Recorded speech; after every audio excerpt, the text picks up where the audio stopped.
तीन दिवसीय उपलब्धियां गिनाओ कार्यक्रम में पहुंचे उत्तर प्रदेश सरकार के राज्य मंत्री स्वतंत्र प्रभार नरेंद्र सिंह कश्यप। 8 साल बेमिसाल, उत्तर प्रदेश का हो रहा बेहतर विकास। जीरो टॉलरेंस की नीति के तहत उत्तर प्रदेश में अपराधों पर लगा अंकुश। उत्तर प्रदेश सरकार के राज्य मंत्री स्वतंत्र प्रभार नरेंद्र कश्यप ने कहा कि उत्तर प्रदेश में जब से योगी आदित्यनाथ के नेतृत्व में एनडीए की सरकार बनी है, तब से कानून व्यवस्था बेहतर हुई है। आम आदमी स्वतंत्र रूप से रह रहा है। प्रदेश सरकार की 3 दिवसीय उपलब्धियां गिनाओ कार्यक्रम में भाग लेने आए प्रदेश के राज्य मंत्री स्वतंत्र प्रभार नरेंद्र कश्यप ने कहा कि किसानों को उनकी उपज का वाजिब मूल्य मिला है, किसान खुशहाल हुए हैं। नौजवानों को सारे प्रदेश में रोजगार देने में योगी सरकार सफल रही है। उन्होंने एक सवाल के जवाब में कहा कि गौवंश के संरक्षण के लिए सारे प्रदेश में गौशाला बनाए जा रहे हैं। जो भी कमियां हैं वह दूर की जाएंगी। मनरेगा समेत सभी योजनाओं में पर्याप्त बजट सरकार द्वारा दिया जा रहा है। कश्यप ने कहा कि मैनपुरी जनपद के विकास के लिए कई एक योजनाएं संचालित हो रही हैं और वे औद्योगिक विकास के नाम पर कुछ भी कहने से बचते दिखाई दिए। वहीं बेहतर कानून व्यवस्था का ढोल पीटते हुए राज्य मंत्री स्वतंत्र प्रभार ने कहा कि सारे प्रदेश में जीरो टॉलरेंस की नीति के तहत अपराधों पर पूरी तरह से अंकुश लग गया है। कश्यप ने पिछली अखिलेश सरकार पर निशाना साधते हुए कहा कि प्रदेश में पूरी तरीके से अमन चैन कायम है। अखिलेश की सरकार में जिस तरीके से दंगे फसाद हो रहे थे, आम आदमी परेशान था, उन सारे दंगे फसादों पर योगी सरकार ने पूरी तरीके से अंकुश लगा दिया है। सरकार की 8 वर्ष की उपलब्धियां गिनाने और आम जनता को बताने के लिए देवी मेला एक ग्राम सुधार प्रदर्शनी के पंडाल में 3 दिवसीय प्रदर्शनी लगाई गई, जिसमें सरकार के सभी विभागों के स्टॉल लगाकर लोगों को विभागीय योजनाओं की जानकारी दी गई। प्रदेश सरकार के राज्य मंत्री स्वतंत्र प्रभार नरेंद्र सिंह कश्यप ने और क्या कहा, आइए जानते हैं। मैनपुरी से ब्यूरो चीफ राकेश रागी की रिपोर्ट। मार्गदर्शन उत्तर प्रदेश के माननीय मुख्यमंत्री योगी जी का नेतृत्व ने उत्तर प्रदेश के 8 सालों में अपने सरकार के कार्यों के माध्यम से सेवा, स्वास्थ्य और सुशासन देने में बड़ी कामयाबी हासिल की है। 3 दिवसीय आयोजन के माध्यम से हमारी सरकार उत्तर प्रदेश के 8 वर्षों की सरकार की सफलताओं, उपलब्धियों को जनता जनार्दन के बीच में ले जाने का लक्ष्य लेकर अपने कार्य में आगे बढ़ रही है। हमें प्रसन्नता है कि योगी जी के नेतृत्व वाली सरकार में उत्तर प्रदेश की आर्थिक व्यवस्था बहुत सुदृढ़ हुई है। 2017 तक उत्तर प्रदेश की अर्थव्यवस्था 7वें नंबर पर होती थी। योगी जी के सरकार के प्रबंधन और बेहतरी के कारण आज वो अर्थव्यवस्था दूसरे नंबर की अर्थव्यवस्था बन गई है। 2029 तक हम देश में सबसे बड़ी अर्थव्यवस्था होंगे। योगी जी के नेतृत्व वाली सरकार ने संकल्प लिया है उत्तर प्रदेश की इकोनॉमी को $1 ट्रिलियन बनाने का दिशा में हमारी सरकार का सार्थक प्रयास संचालित है।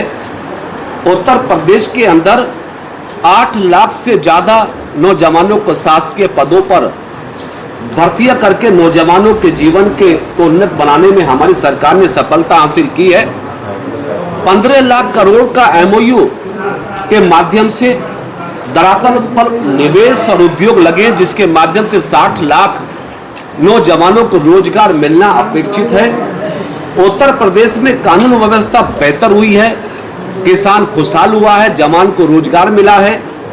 यानी 8 साल बेमिसाल हम नहीं, उत्तर प्रदेश की जनता अपने मुंह से कह रही है।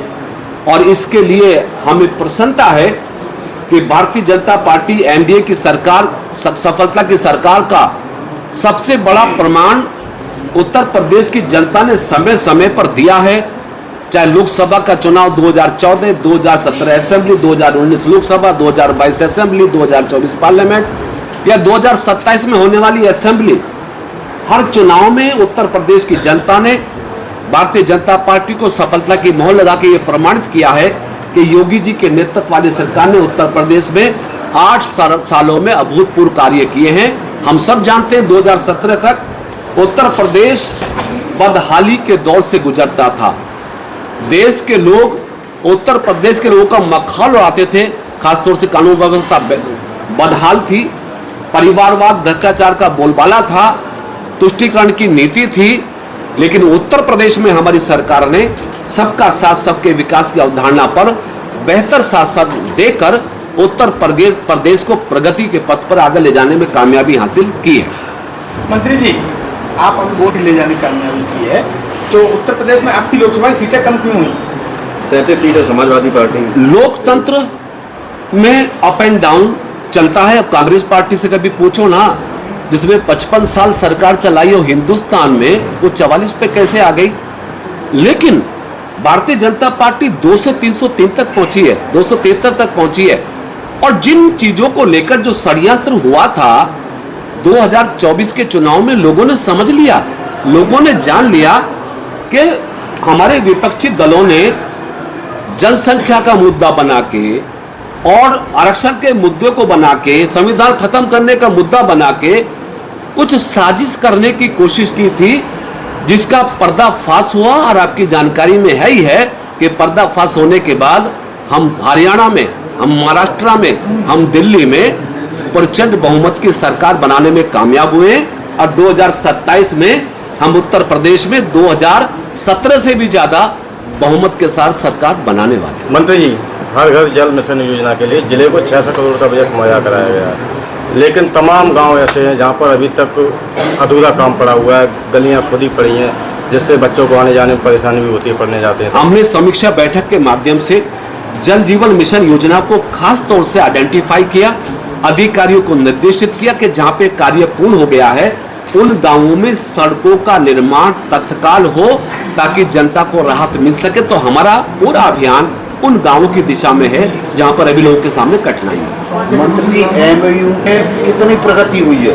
उसकी सूचना आपको लिखित में भिजवा दी जाएगी और आपको जानकारी 2 मिलेगी। साल होने को 5% प्रगति हुई है। मैं आपको बता दूं तो सरकार क्या कर रही है? मैंने बताया था कि द्रौपदी मैं अगर विस्तार से बात करता हूं तो बहुत टाइम लगता है, उसकी सूचना आपको लिखित में भेज देंगे। ठीक है।